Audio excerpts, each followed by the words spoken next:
Today's video is going to be a follow-up to my Where to Buy 1940s Clothes video, and we're going to be talking about where to buy 1950s clothes.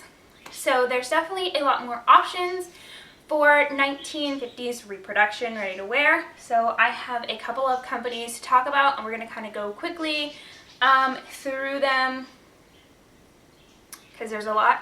What I'm going to do is I'm going to briefly show you the garment that garments that I have from the company. We'll talk a little bit about them, and I'll also be inserting some photos of me wearing the actual garments, and as well as the price of the garment. And if the piece is still available, I will leave a link down in the description box so you can find it if you would like to purchase it. So the first company I'm going to talk about is Queen of Hearts. And I was introduced to them by Lisa Fremont Street. I actually won a gift certificate to them from her. And the dress I have is this lovely blue polka dotted dress. It's the Olivia dress. It's made out of cotton, which is really nice. Some of the things that I really liked about the design and construction of this dress is that it's actually lined in the bodice and the waistband,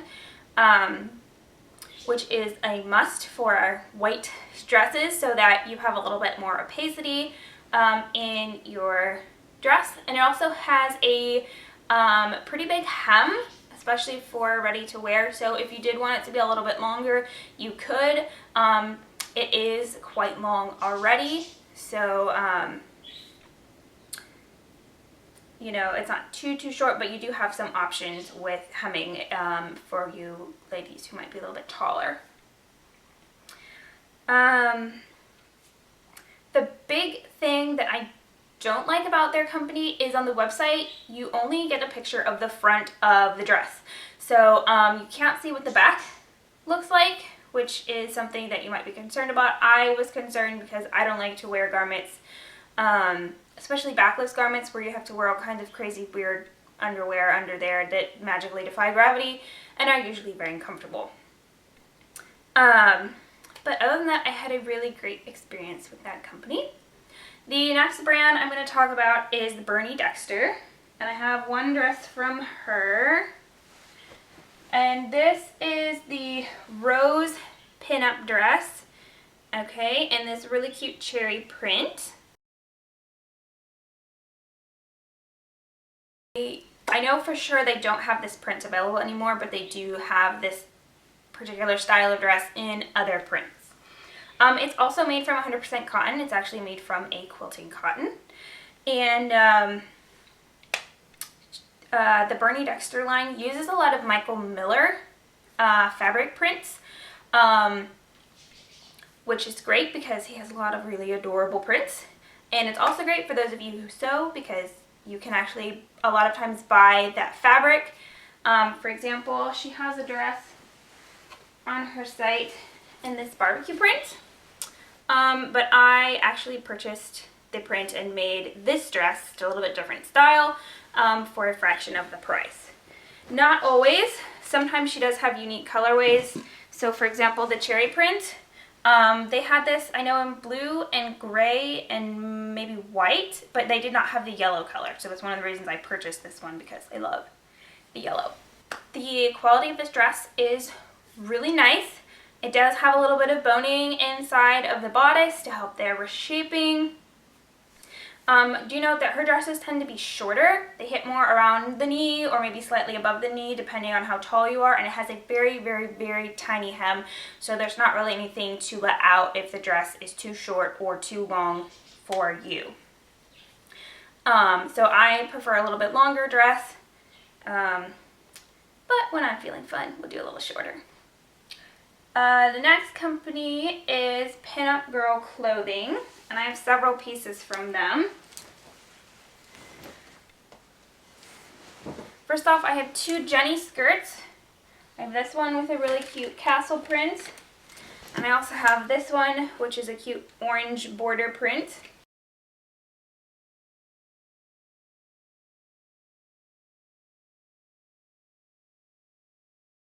They're most of their things are made out of a 97% cotton, 3% spandex mix.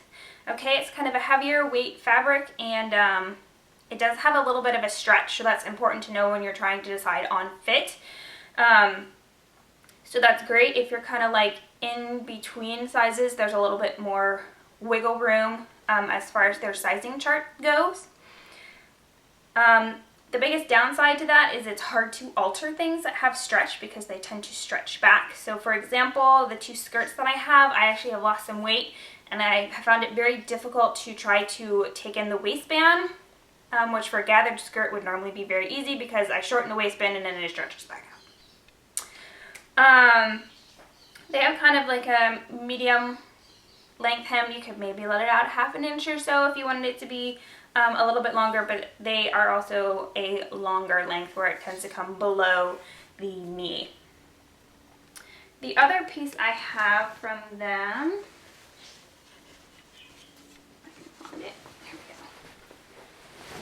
is the Evelyn Dress, which is this dress. It's got this great kind of rose print on it.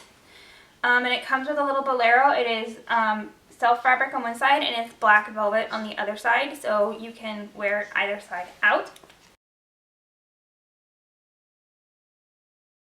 It's made of the same fabric, again, kind of stretchy. One of the things that I have difficulty with a lot of pinup girl dresses is the cut of the neckline. I prefer to wear clothes where I can wear a normal bra because that's most comfortable for me. I don't like to have to wear all kinds of crazy strapless or crisscross or crazy underwear because I tend to find that they're very uncomfortable. A lot of their things either have deep necklines or very wide necklines or the little skinny spaghetti straps. So if you like them, that's fine, but that's something that I have a problem with. And for example, this dress, it has, let me take the bolero off, what you would think would be a very easy neckline to wear with the bra, but even I get sometimes in the corners a little peak just because it's too low and too wide. And the last company I'm going to talk about is actually a company from the UK. It's Freddys of Pinewood, and they make reproduction denim.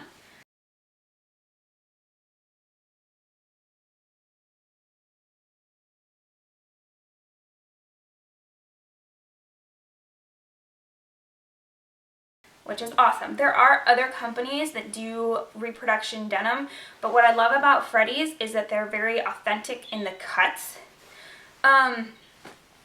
of the denim and also the material. It's not a stretchy denim like we are used to wearing in the modern world, so it definitely gives you that more authentic shape than some of the more modern, more inspired ones that use the really stretchy fabric where you're like sucked into it.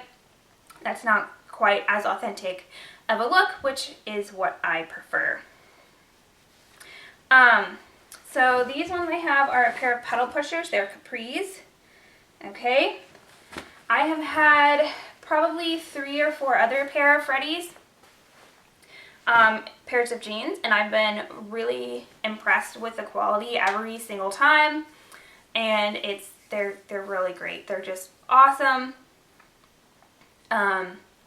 One thing to watch out for is each of their styles of jeans, the sizing is different. So it's really important that you check each style to make sure it's going to fit you. For example, like the waist to hip ratio might be different. Okay, so for the same waist measurement, it's going to have a different hip size. So on the upside, that means it's a little bit easier because you're probably going to be able to find a style that will fit you no matter what sort of size you are, whether you're more straight or you're more curvy. But the downside is that you do have to check to make sure that you're getting the right size every time. They do have a very nice detailed size chart for every single of their styles, so you can definitely check to make sure that it's going to fit properly, which is important if you're like me and you're ordering from the US and you don't want to pay a lot of shipping to send it back and send it back to exchange sizes. They are a bit expensive particularly because the dollar is a little bit weaker than the British pound, but definitely worth the investment, especially if you like to wear pants. I have actually sold off all of my pants, Freddys, either because I gained or lost weight and they didn't fit anymore, and then the last couple of pairs I realized I just don't wear pants that much, and especially now that I'm in Florida, I don't really have that big of a need, but I wear these capris all the time. So that is the end of the 50s repro companies that I have had experience with. And again, I will leave a link down in the description box to these products if they're still available, or to similar ones on the websites. So let me know if you have any questions, or if there's anything else you would like to see as far as vintage shopping and where to buy things. I know I haven't really touched on accessories or anything like that too much, but thanks for watching.